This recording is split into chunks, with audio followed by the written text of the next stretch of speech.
This is a gross picture of the thyroid gland that we have learned, having two lobes, right and left lateral lobes. In between, joining between them, we have the isthmus gland. Now, this particular lateral lobe, two of them joined between the isthmus, they have a common source which is coming from the thyroglossal duct, and that particular thyroglossal duct should have absorbed everything except that particular this thyroid gland itself. Now, if it fails to absorb, it creates a abnormal tissue, we call them as thyroglossal duct cyst.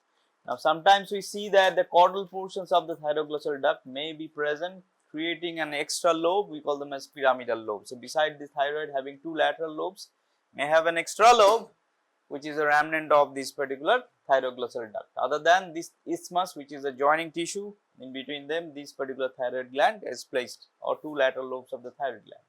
Now, if you go for the microstructures of the thyroid gland, it has a covering outside, we call them as capsules of the thyroid gland, which penetrates the substance of the thyroid gland and splits the thyroid gland into small lobes or lobules. Within these particular lobules, we will see there are collections of the circular bodies, we call them as follicles. These follicles can be classified into three different forms, like inactive, semi-active and very active. Now, these particular follicles are kind of like well-like structures. They are circular, semicircular, oval-like structures. These circular bodies which you are seeing here is the follicles. In between this connective tissue which is running between them, these are septals, creating this particular lobules of the thyroid gland like this. Now, these particular follicles are consisting of two elements. The central part, which colloids, which is having some kind of fluid element, we call them as colloid, and the surrounding that we have this particular covering part, we call them as this follicular cell. So, these particular follicular cells are kind of like epithelium cells, and these particular epithelium cells are kind of like a cube shaped or low columnar shaped. They may have a brush border inside to these particular margins of it, and this particular colloidal cells surround this particular colloid, and this particular unit together is functional unit of a thyroid gland. And within this particular septals, they are penetrated by this particular structure, we call them as blood vessels. So, we have this particular veins, we have the arteries, lymphatics, etc., they are running between this particular the septas or these partitions in between them. So, this is a whole picture of this thyroid colloid or thyroid gland along with this particular lobules of the thyroid gland. So, which has an outer covering, and if you zoom this particular colloid, it should be looking like that, central colloid like this, and they have a marginal cells, we call them as colloidal cells, which is covering this, and inside to it we have this colloids, which is the substance of the thyroid gland.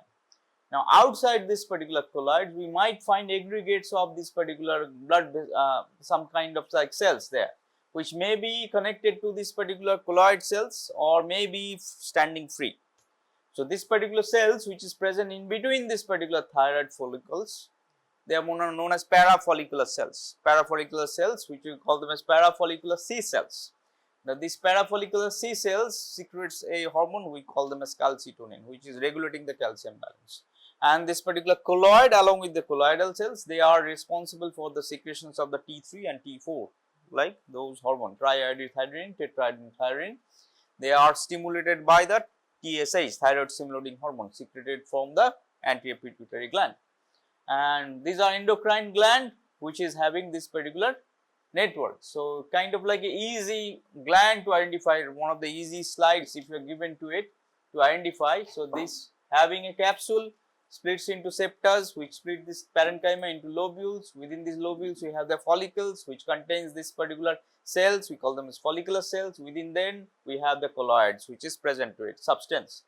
And in between this particular colloid or colloidal cells, we have kind of interspaced or intrafollicular space. Interfollicular space is occupied by cells, we call them as parafollicular cells, C-cells. They secrete also a different kind of hormones, we call them as calcitonin.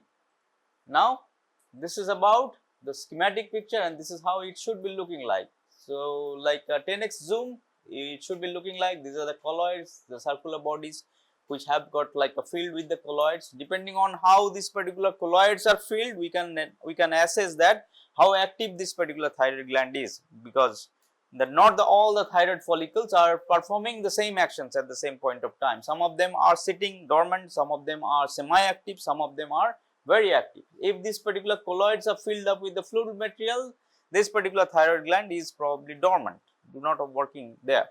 Half filled, kind of like a working, and full filled, which is full empty, which looks like very active. So, depending on how much colloid this particular colloids which is present in between this particular follicular cells, they are known as this particular inactive to highly active.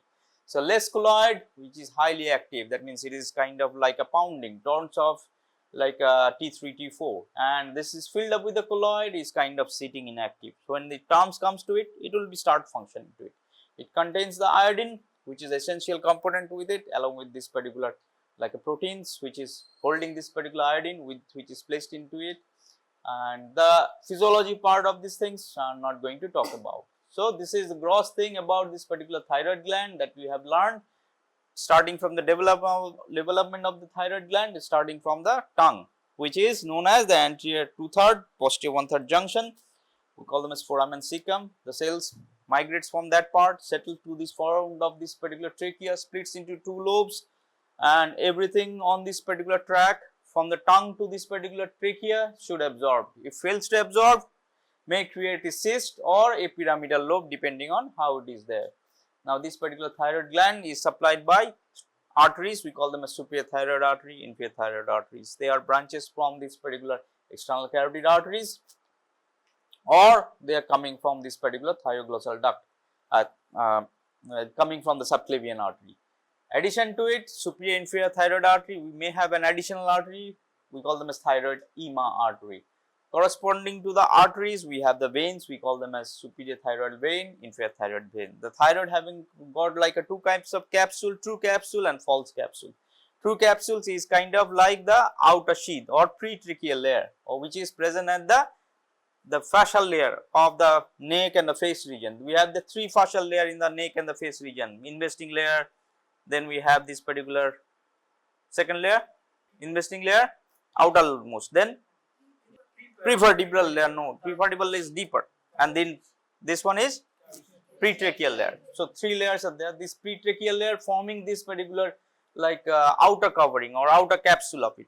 Deep to that, we have this particular substance of the thyroid gland, which is making a capsule, which is known as false capsule, and true capsule. In between them, we have this particular space where you have the ramifications of the blood vessels or vascular channels are there, they anastomose with each other. Superior thyroid arteries comes from the upper part, inferior thyroid artery comes from the lower part. They split into branches, anterior division, posterior division. On top of this anterior border and the superior part of this isthmus and inferior part of the isthmus, they exchange with each other and make an anastomotic channel. So, they are not end arteries. So, they make an anastomotic connections between them. And the gross part of these things schematically should be looking like this, holding some kind of like three elements, coverings. Then we have the parenchyma, lobes or lobules, and within lobules we have the follicle cells, which is holding the follicle. Within the follicle we have the colloids, and outside that we have the parafollicular cells. We call them as parafollicular C-cells. Parafollicular C-cells normally in the light microscope we do not find it. It should be visible in HS10 in a higher magnification or super higher magnification. So, normally when you are seeing this particular in a lighter 10x zoom, we are not going to see the parafollicular cells. We know the existence of it exists, but that is on the domains of higher magnifications. So, this is about the thyroid gland, it should be looking like that. So, this is the septa that is running and splitting, in between them making the small thyroid lobules. Within these lobules they are follicles, and in between them we have parafollicular C-cells. Parafollicular C-cells we know that exist, but not in that 10x zoom we can see them very clearly. Now, from this thyroid gland we have to understand other thing about other gland, we call them as suprarenal gland, adrenal gland. This particular adrenal gland is present in the top of kidney, we call them as suprarenal glands, also known as adrenal. Right side, left side, two of them are there. There histologically you have to know this particular glands how they exist. It has got two basic parts. It has an outer covering or outer capsule, and along with this particular outer capsule, this particular glands is divided into two basic parts, outer part and the inner part. Outer part we call them as cortex, which is the largest part of this particular domain, and then we have this particular inner part, we call them as medulla. So, this particular gland is split into two basic parts, outer cortex, inner medulla. Now, this inner medulla which have got medullary cells which is present in the cellular arrangement which is clustered together, they are kind of like together. So, this particular cells which is present in this particular inner side or inner medulla part, they are secreting a chemical substance, we call them as catecholamines, epinephrine and norepinephrine. So, these are kind of like neural cells which is coming from this particular neural element cells, we call them as neuroectodermal cells, which we call them as the same cell, we call them as like a neural crest cells. We remember that we mentioned about the cells with NCC, neural crest cells.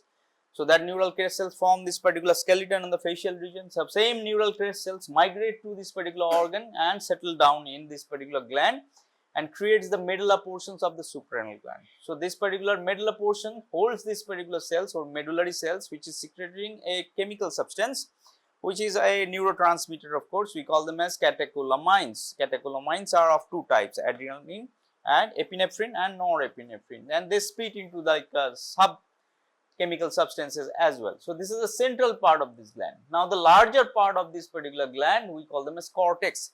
Cortex is divided into superficial into deep, three parts. We call them as Zona Glomerulosa, which is lying deep to this particular capsule. Zona Glomerulosa, everything we call them as zone, here we call them as zona. So, we have these three layers, superficial, then intermediate and the deep layer of the cortex. So, this superficial layer cells we call them as glomerulosa. This kind of cells which is present just below this particular capsule, they are basically controlling or secreting the hormone substance which controls this particular regulations of the mineral balance. We call them as mineralocorticoids, namely aldosterone, which is a kind of mineral controlling hormone substance. So, this zona glomerulosa, which is superficial layer of this cortex, which is a thin layer deep to this epithelium, deep to this particular capsule, it is present and holds this particular chemical substance, we call them as hormone, we call them as aldosterone. Next, the thickest one, we call them as zona fasciculata. This is the thickest of all, bulkiest of all. 80% of this particular adrenal cortex is made by this zona fasciculata. This kind of layer or this zone is kind of larger cell zones, and they secretes the chemical substance which controls the balance of this particular hormones or balance this particular glucocorticoids. That means they regulate this particular regulates this metabolism of this chemical substances or this bodies which is known as glucocorticoid, and they regulate this glucocorticoid functions to this particular body along with this particular that we have like insulin or insulin like substances. Then we have this particular last thin layer, we call them as reticularis. They are kind of like again thin layer which is lying deepest layer of this particular cortex. They are secreting the hormones which is known as the androgens, like they are present in the dihydroepisterone or small quantity of cortisols. They are also liberating, but principally they are androgen secreting layer. So, zona reticularis, they are present in the reticular manner, crisscross manner. That is why they are known as reticularis. They are lying in the deepest zone of this particular layer. We call them as zona reticularis. So, just to summarize this particular element, this is a schematic picture. So, once you getting into it, you have to identify this particular outer capsule. This is a capsule and this is the deepest most layer. So, this deepest most layer we started with, this is the medulla, which is having a polymorphic cells, different looking cells clustered together, and this kind of element which is secreting a chemical substance, we call them as catecholamines. And medullary cells which is present in here, we call them as like cells or neuroendocrine cells. They are coming from the neural crest cell derivatives sitting in here and joining with these things. Then we have this particular three layer, 1, 2 and 3. This is the largest extending domain, we call them as fasciculata, fascicular layer, clearer one. This one is the thin layer just lying deep to this particular cortex, then morphology changes and then it becomes highly vascular. So, this particular layer which is present in here, we call them as zona glomerulosa, and then we have the fasciculata and reticularis. So, in short we call them as GFR, just like glomerular filtration rate like that. So, zona glomerulosa, then fasciculata and reticularis. then which is creating this particular hormonal substance aldosterone, which is the regulating the salt. This one is regulating the sugar balance, glucocorticoids, which is controlling this particular glucose balance of our body, and this is the sex steroids, which is controlling this particular the hormone balance in this particular individual. So these are the schematic picture how it should be looking like. So we have to identify this particular outer layer capsule, then deep over there, these are the three, and then which is having the medulla, which is deepest one. So up to here we have this particular cortex, then inner medulla. So outer cortex, inner medulla, that is how this cortex and medulla is split. The cortex have got sub layers G, F, R, and what they secrete, this is how you have to remember. This is the actual picture. Then you have to identify the capsule, then thin layer of the Zona Glomerulosa, then this largest domain Fasciculata, then Reticularis crisscross layers which is present. So we have this particular salt, sugar, and the sex hormones which are regulating to this particular different functions in our body, and medulla which is secreting the catecholamines. So this is a pictogram of this. This is how we are going to understand this, and this is highly vascular organ supplied by 3 different blood channels. So we have this particular like a suprarenal blood vessels or suprarenal arteries coming from different sources of the abdominal aorta or renal arteries. They are innervating, they are like a penetrating and giving the blood supply to it, which has got superior, middle, and inferior suprarenal blood vessels or arteries. So this is the whole thing about this particular suprarenal gland, and this is the easiest one that we have learned before. Is this one is thyroid gland. Out of this is the easiest one. Given any point, eyes closed, you should be able to identify this particular thyroid gland. And suprarenal, little tricky, you have to adjust your eyes to identify this particular element of different cellular architecture. It should be looking like this whenever you are seeing it. So we have 2 specimens placed in these 2 different sets of microscopes. Couple of them are thyroid, couple of them are the suprarenal gland. Go and check yourself and match with this particular picture, and then draw a schematic picture. Especially the thyroid gland, you should be able to draw a schematic picture with labels on them.